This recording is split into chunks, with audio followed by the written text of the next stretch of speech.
Hello again, this is Duncan Selby for the e-reader evaluation team here at Michigan State University, and today I wanted to show you a Dell Inspiron Duo device, which is a really neat device which has come out on the market recently. It costs about $550 including shipping, and on the one hand it appears to be a conventional netbook, but the screen is actually a touch screen and can be flipped around so that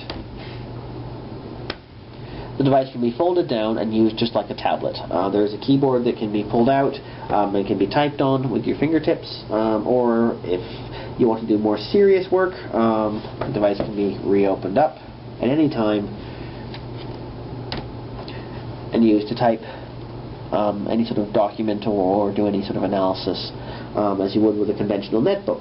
Now, this is actually a little more powerful than your average netbook. It's a 1.5 gigahertz processor and 2 gigs of memory, but there are some limitations to a device like this. Namely, battery life is only about 3 hours, and while the device does run Windows 7, it doesn't exactly have enough power to run every single piece of software that's out there that a conventional laptop or desktop could.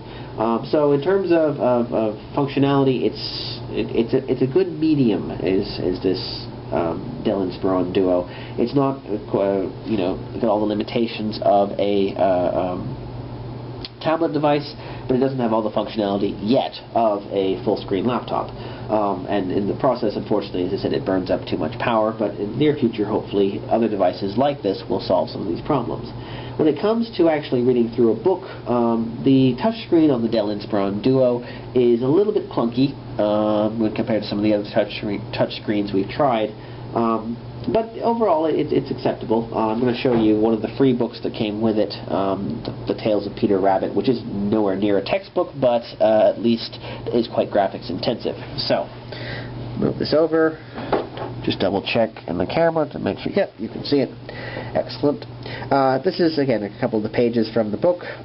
You can change pages by using the button, as one would if one was even using the touchpad mouse, or you can grab the corners of pages and slowly move them across in the same way you would with any other touchscreen device. It is also possible to, again, with like with all the Bleo software we've tested, to select individual words and open up options. That's for highlighting, adding notes, bookmarks, searching for the definition of a word, what have you.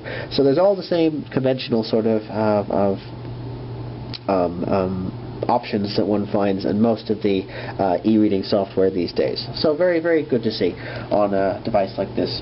We hope that in the future Dell and other corporations will continue to manufacture devices like this and to continue to improve upon them, giving them more power and smoother touchscreens, and hopefully as well other companies, either the manufacturers or third-party companies, will be able to develop styli that you can use to write on the software, and thus fulfill one of our criteria for figuring out if devices can be used to replace printed textbooks with digital textbooks.